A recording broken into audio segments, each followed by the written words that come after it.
Before we get started with today's video, I have an announcement to make. After years of telling other people's stories, I finally released one of my own.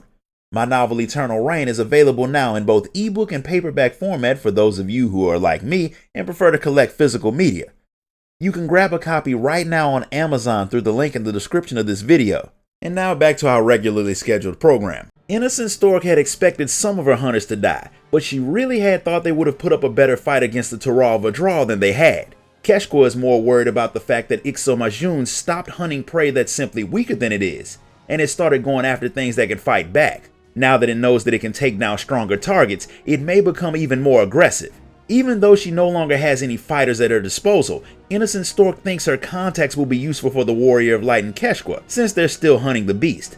Keshqua is okay with her using her contacts to help find the thing, but he doesn't want her sending any more troops to fight the creature, since they'll probably just end up dead, and she's perfectly fine with that. Goliath is still going to be hunting the creature too, after he goes to let the adders know that they need to warn the public because they are all in danger until the beast is dealt with. While you're all trying to track down the Vadral, news comes in that there's been another attack. It happened near Fallgourd Float, and Goliath is already over there questioning witnesses, so the Warrior of Light and Keshqua go to see if he's learned anything useful. From what he's heard, the attacks are getting worse, but the people haven't gone into full-fledged panic mode yet. The adders have sent out a call for anyone who may have seen the Vadral to come forward, and they've gotten more reports than they expected. Goliath is sure that most of them are useless, but he figures that some of them may have some useful information. He still has a lot of people to talk to though, so he gets the Warrior of Light and Keshqua to help him take a few statements.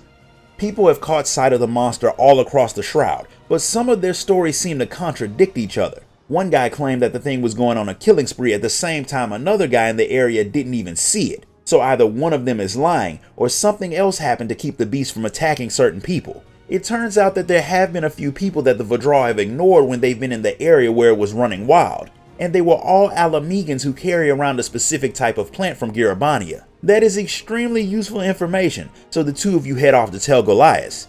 A lot of animals have strong reactions to scents that they don't like, so it's not all that surprising that the Vadral would avoid people carrying a certain smell with them. Keshqua already knew of an area back home that the creature avoided, but he didn't know that he could find the same plant in Eorzea. Now that he does, he's pretty sure that you all can use the plant to funnel the beast to an area where you want it to go so you can set up a trap to kill it. Goliath decides to tell Innocent Stork about what the two of you discovered, since she'll probably have the means of getting the plant in bulk once you grab some and test it. Seeing as how a lot of adventurers are thinking about quitting since they don't want to risk running into the Vadral, it's a good idea to deal with the beast fast, so you run out to Giribania and grab some of the plants before heading back to Quarry Mill. By the time you make it there, Innocent Stork has already got her people working on portable pouches that can spread the plant smell over a wide area that they can give to the twin adders, so they can use them to push the Vadral into your trap, a trap that'll be set far away from civilians.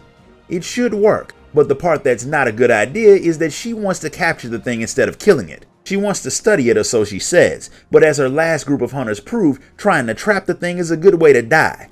Keshqua's pretty sure that even if he did take the Vadral alive, it wouldn't take long for it to escape and start the whole process over. The Rogadan woman accepts the Viper's logic and heads off to get the pouches ready, but it's obvious that she's planning something that will probably cause all of you a lot of problems in the near future. Regardless, all you can do for now is wait for the pouches to be ready. Once the pouches are done, Goliath passes them out to the adders. The plant doesn't do all that much to people, so there's no harm in them carrying the things around, but it'll dull the senses of something with a really strong sense of smell. Innocent Stork's people have already found a good spot for you to fight the beast out in the Dravanian hinterlands, far away from people, so everything should be fine, but something seems to be bothering Goliath. He starts to tell you something about Western Kurthus, but Innocent Stork shows up, which causes him to stop talking. He acts like she's his boss more than someone who's working with the adders. She does all but order him not to go with you to fight the Vadral. But since Keshqua didn't plan on bringing him anyway, he doesn't put up all that much of a fuss about it, even though the situation is weird. Things get even weirder when you get to Dravania and see no signs of the Vadral. While scouting out the spot where you were supposed to ambush the thing, Keshqua finds one of the pouches that was supposed to keep the beast away, which proves that Innocent Stork had lied. Her people weren't leading the beast to you at all. They had made sure that the creature wouldn't come anywhere near you. They were obviously leading it somewhere else while they kept you distracted. That was likely what Goliath was trying to say before he got interrupted. Since he had mentioned Western Kurthus, the Warrior of Light and the Viper race over to hopefully stop the woman before she does something that a lot of people will regret. When you find her and Goliath out in Kurthis, she's managed to drug and capture FFXIV by doing something that's pretty messed up no matter how you slice it. She put the sedative on her own bodyguard and fed him to the creature. The whole situation has Goliath shaken up, especially since she made the man use himself as bait by offering to get his sick family medication they needed to stay alive. The amount of medicine she would get all depended on how well he performed for her. She obviously has some way of blackmailing Goliath too, which is why he's working for her. And the reason she's doing all of this is simply because she likes having control over things, especially really powerful and dangerous creatures that she likes to make fight against powerful opponents. Keshqua is sure that the woman's crazy, but she's also stupid if she thinks she can control the Vadral like any other common monster. But she thinks that if she can provide it with worthy prey, it'll see that their relationship is mutually beneficial and work with her willingly. She had expected you to try and intervene, so she had set one of her other pets to sneak attack you so she and Goliath could leave with her prize. By the time you put the creature down, she and Goliath are long gone, so the two of you head back to Quarry Mill to figure out what you're gonna do next and to let the twin adders know about Goliath. They immediately start hunting for the traitor, but after a few days they still haven't found him. There have been sightings of the Vadral, which likely means Innocent Stork is testing out her new pet. Goliath's commanding officer says that there have been quite a few deaths among Adventurer Guild members, all at the hands of the creature, and its attacks are getting closer to highly populated areas, which is obviously bad. But there is a bit of good news. Goliath sent a letter saying that he's resigning from the Twin Adders, and he left a hint about where the Vadral is going to be unleashed next.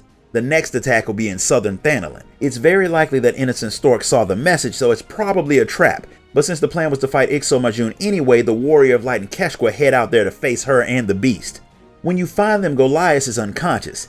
Innocent Stork didn't take too kindly to him telling you where she was, so she had turned the beast loose on him while she waited for you to show up. Now that you've made it there, she sends the creature to attack you, so the Warrior of Light and Keshqua gets started with fighting the Vadral. For some reason the creature is weaker than it should be, but that starts to make sense when Keshqua realizes that Innocent Stork was wearing one of the pouches and the smell was distracting the thing. Once it realizes that she's the problem, the Vadral yeets her off of a cliff and focuses its full attention on you.